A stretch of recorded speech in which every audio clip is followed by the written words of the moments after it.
Hi everybody, this is Karen from Soterion, and you're listening to the SAP Security and GRC podcast with host Dudley Cartwright, helping you on your journey to effective access risk management in SAP. In today's episode, we'll be discussing the emergency access management process, commonly known as the FireFighter process.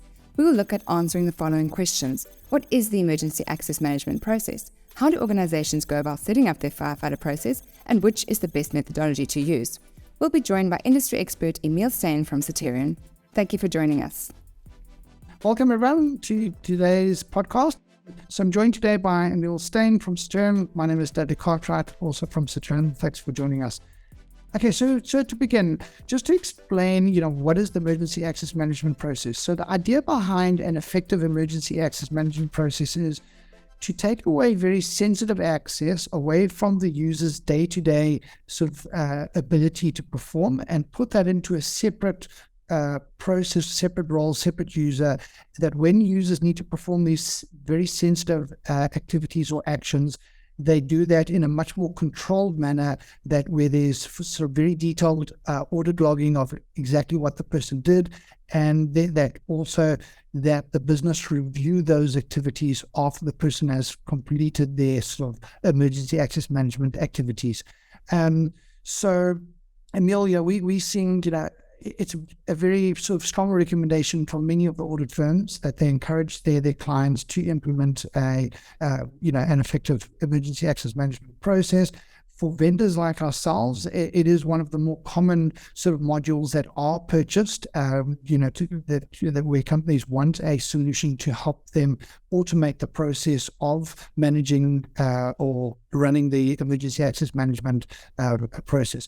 Maybe, Emile, if you could just share with us, what have you seen, not only with our clients, but also some of the challenge that some companies do face with implementing an emergency access management process, and where do some companies possibly get it a bit wrong? Yeah, I think the most common problem is actually getting the access right. So it almost sounds like the most obvious thing, but it is very important to identify what is sensitive enough to be included in the FireFighter access, and what should remain with a user's day-to-day functions.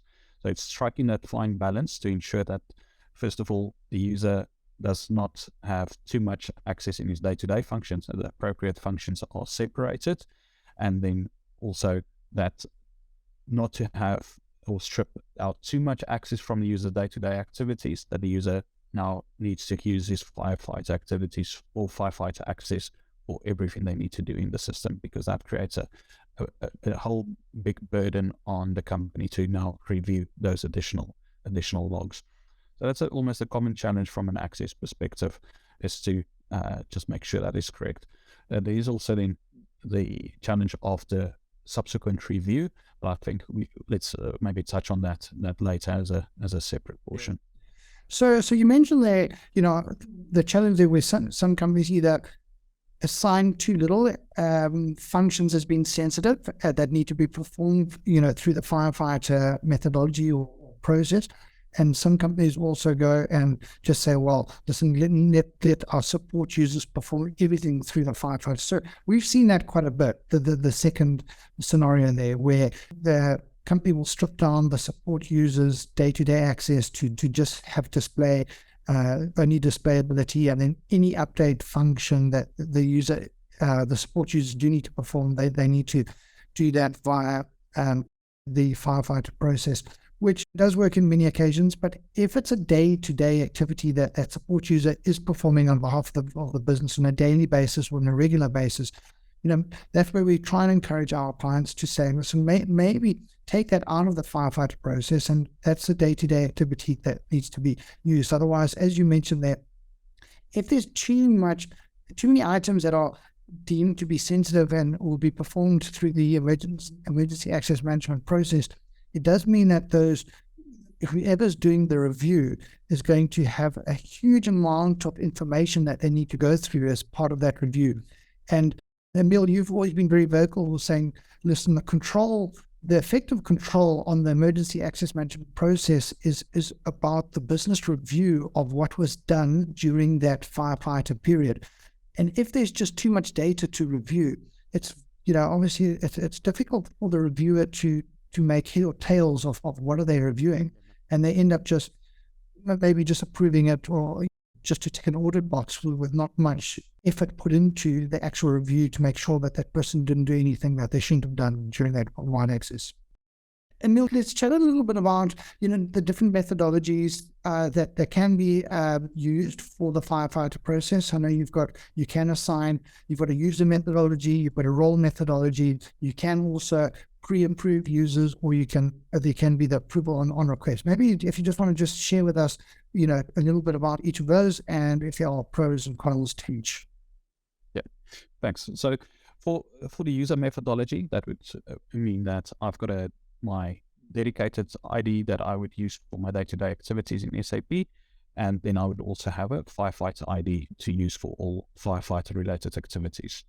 The other methodology, the role methodology, is where I'll still have my own user ID within SAP, and that firefighter role will then be assigned to my existing ID when I am needed to perform the firefighter activities.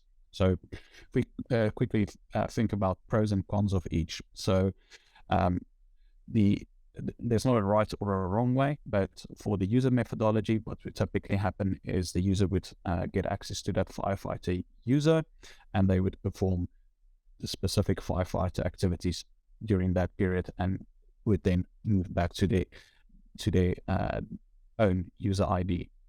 That will typically result in a more focused review for the reviewer, although they can lose visibility over activities that might be in conflict that were used as part of or used by their own user ID within SAP. Where with the role methodology, it's all accessed by one ID, so you've got visibility over all activities being performed. But what unfortunately happens is the user, that firefighter access remains assigned to the user for a period of time, and that will then typically include logs that actually relate to the user just performing his day-to-day activities, which will result in a much larger log to review and potentially leading to a less effective control. Yeah. Then you also mentioned the pre-approved versus additional approval. So that means that where a user is granted the ability to use FireFighter, that can be done beforehand, so that when they require the firefighter access, they can use it straight away. And so that is now using an application like Soterion to facilitate that process. So when there's an emergency at 11 o'clock at night and I need to use my firefighter access, I can do so straight away without getting an approval first.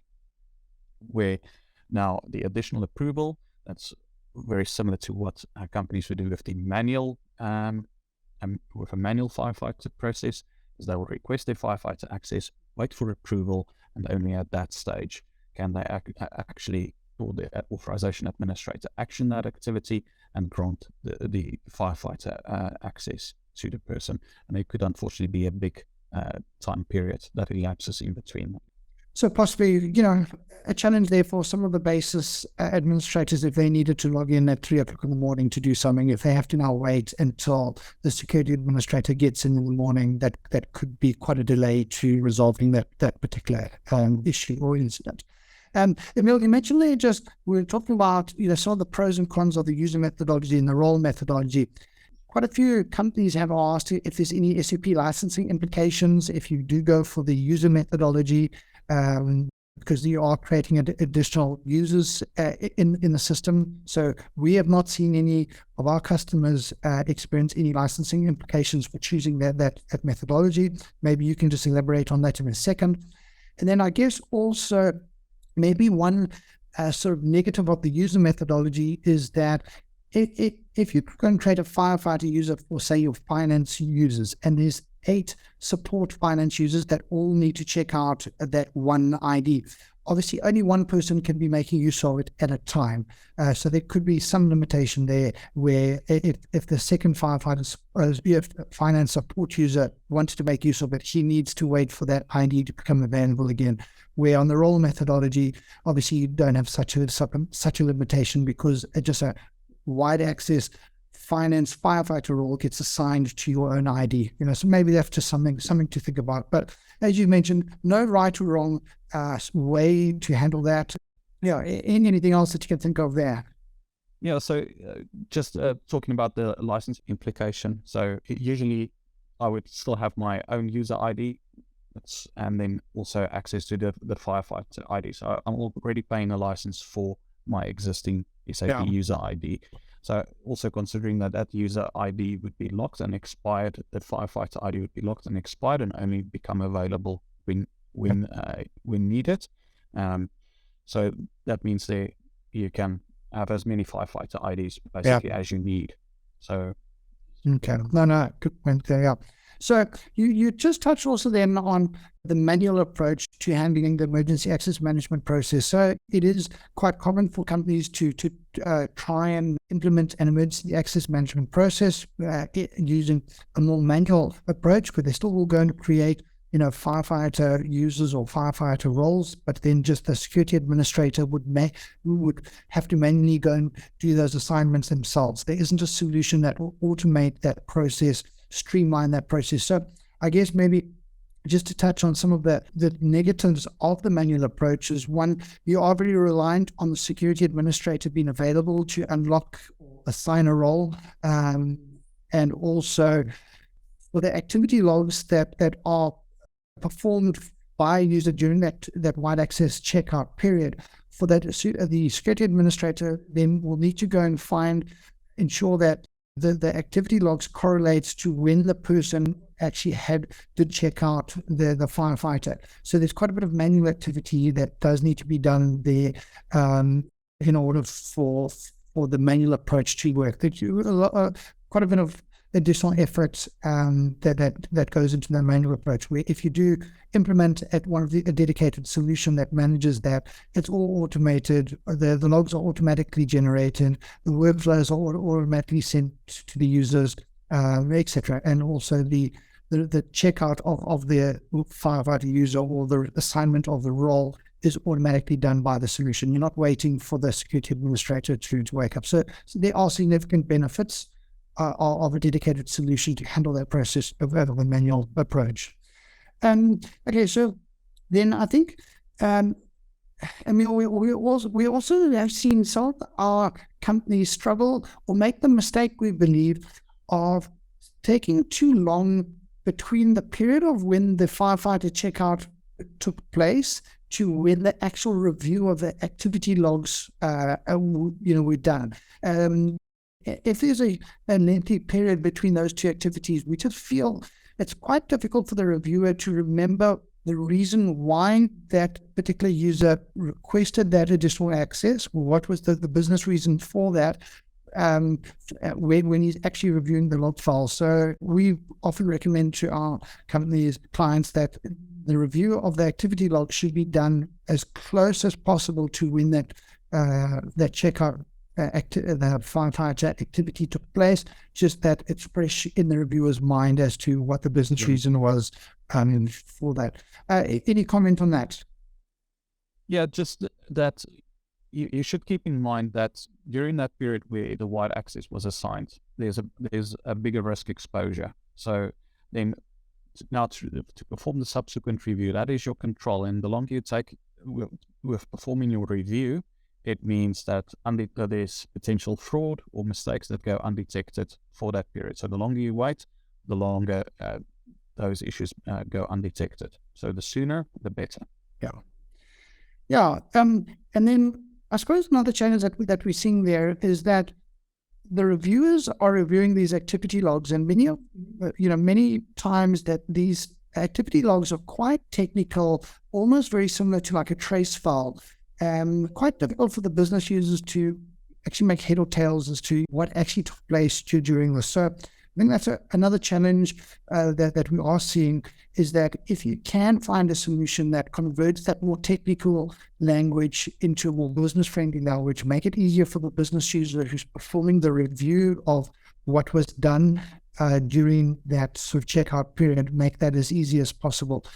If that's too technical, it becomes quite difficult for those business users to be able to, as I said, make head or tails of what was done, and they often end up just approving that stuff just to tick an audit box more than actually with an understanding of actually what was done during those sessions. Maybe, Emile, I'll just ask you then to summarize, just in conclusion, what would you say are the considerations when setting up your firefighter process, and what are some things to keep in mind?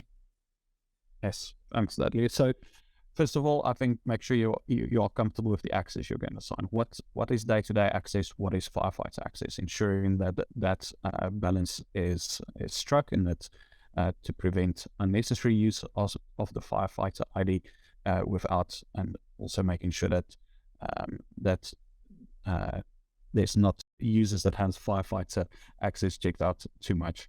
Then once you are comfortable with the access portion, move on, decide what methodology is going to work best for your environment. We said that there's no right or wrong way. Choose one that will work for your environment. Okay. Then for the reporting, most important part for me is present the information in such a way that it is easy to understand. And usually that is now where an application like Soterion can come in. Automate that process, automate the downloading of the logs, and that information is then presented in such a way that easy decisions can be made. As we said, that information is very complex. So make sure that it includes not only transaction usage, but also items like the change logs. How are change logs displayed? Is there emphasis placed on sensitive field changes, for instance? And that is all things that can then be achieved by quality reporting. And no, perfect. And maybe just lastly, we said just also try and perform those reviews in a timely manner. Don't wait too long for the review to be done from when the actual sort of checkout activity took place. Good. I think that covers it for today. Emile, thank you very much. And everyone, thanks for joining today's session. Until the next one. And we'll see you. Bye.